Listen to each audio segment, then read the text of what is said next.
యేసుక్రీస్తు నామములో పరిశుద్ధాత్మ ఆశీర్వాదమును చూస్తున్న దేవుని బిడ్డలకు హృదయపూర్వక వందనాలు తెలియజేస్తూ ఉన్నాను.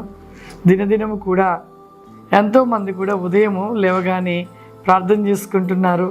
పరిశుద్ధాత్మ ఆశీర్వాదాన్ని పొందుకొని వారు బయటికి వెళ్ళుట క్షేమంతో మరి ఎంతో వారి జీవితంలో సమృద్ధిని కలిగిన వారిగా ఉంటూ ఉన్నారని ఎంతోమంది కూడా ఫోన్ కాల్ చేస్తున్నారు.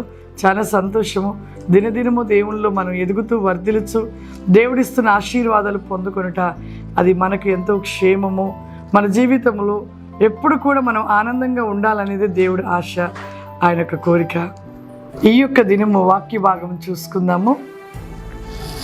కొలస్సీలకు రాసిన పత్రిక 3వ అధ్యాయము 1వ వచనం చూసుకుందాం.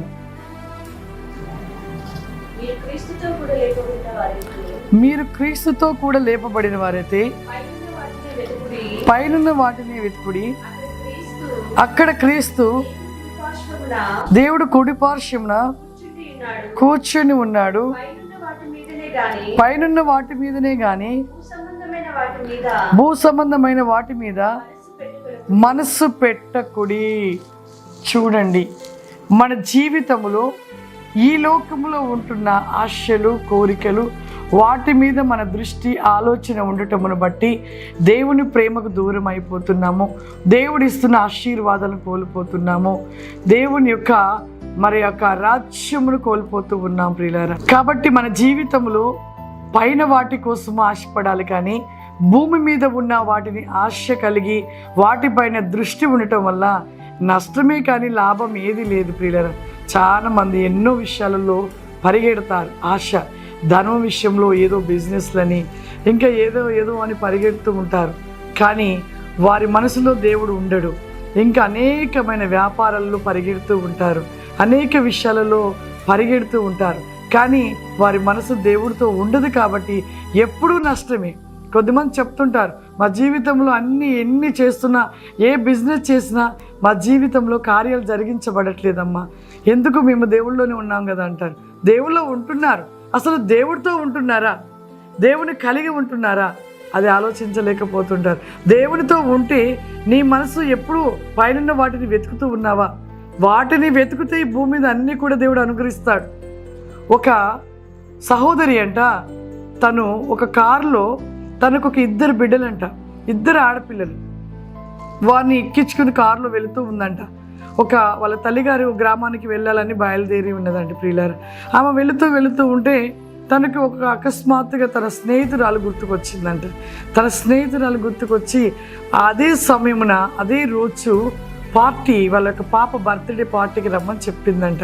చెప్పినప్పుడు ఆమె ఆ కారులో వెళుతూ సడన్గా కారు ఆ రోడ్డు ప్రక్కన పెట్టేసి, నాకైతే కుదరదు లేక ఒక క్షణం అలా పోయి కలిసి మాట్లాడి ఎమ్మటే వచ్చేస్తాను, నాకు కుదరదు, నేను ఇలా వెళ్తున్నాను అని నా స్నేహితురాలకు చెప్పేసి వద్దామనేసి ఆ 2 పిల్లల్ని కూడా ఆ కారులో పెట్టేసి ఆమె డ్రైవింగ్ చేసుకుంటూ వచ్చింది.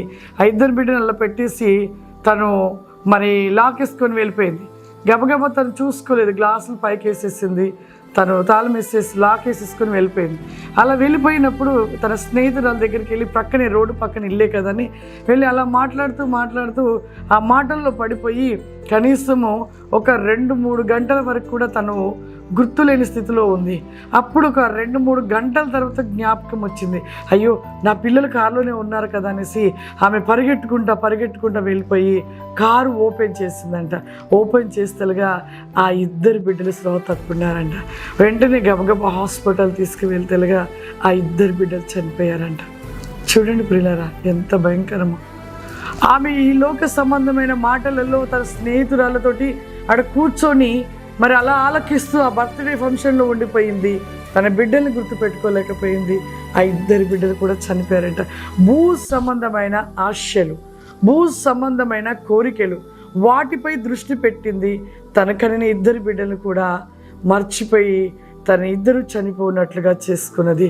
నిజమే, ఈ లోక సంబంధమైన ఏ దానిని మన భూ సంబంధం ప్రేమించినా అది వ్యర్థము, అది నష్టము. దానివల్ల మనకు ఎప్పుడు కూడా ఒక మంచి అనేది జరిగించబడదు. నీవెప్పుడైతే భూ సంబంధమైన విడిచిపెట్టి పరలోక సంబంధమైన వాటిని వెతకటం మొదలు పెడతావో నీ జీవితంలో ప్రతిదీ కూడా అద్భుతమే, ఆశీర్వాదమే, గొప్ప కార్యాలు నీ పట్ల జరిగించబడుతూ ఉంటవి. అందరి కళ్ళు మూసుకున్నట్లయితే ప్రార్థన చేసుకుందాం. సర్వశక్తివంతుడా, దయగల తండ్రి, నీకు వందనాలు చెల్లిస్తున్నాను ప్రభువా. ఈ యొక్క ఉదయకాలపు ప్రతివేకమైన పరిశుద్ధాత్మ ఆశీర్వాదమును చూస్తూ ఉన్న ప్రతి బిడ్డని మీరు జ్ఞాపకము చేసుకోండి నాయన. ఉదయము లేవడము ప్రభువా, నీవిస్తున్న ఆశీర్వాదం పొందుకొనుట, కుటుంబానికి ఎంతో క్షేమము, ఆరోగ్యము, సమృద్ధిగా నిలిచి ఉంటవని నువ్వు వాగ్దానముగా సెలవిచ్చావు తండ్రి. ఈ ప్రోగ్రాము చూస్తున్న ప్రతి బిడ్డను మీరు దీవించి ఆశీర్వదించమని, నిత్యము బిడ్డలకు తోడై ఉండమని, ఈ యొక్క లోక ప్రతివేకమును విడిచి పరలోక సంబంధమైన ప్రతినేకమును వెతుకుటలో, ఆశపడుటలో అతివేకమైన కృపను ప్రతి బిడ్డలకు దయచేయమని యేసుక్రీస్తు నామమున తండ్రి, ఆమేన్. God bless you. దేవుడు మిమ్మల్ని దీవించును గాక. ఆమేన్.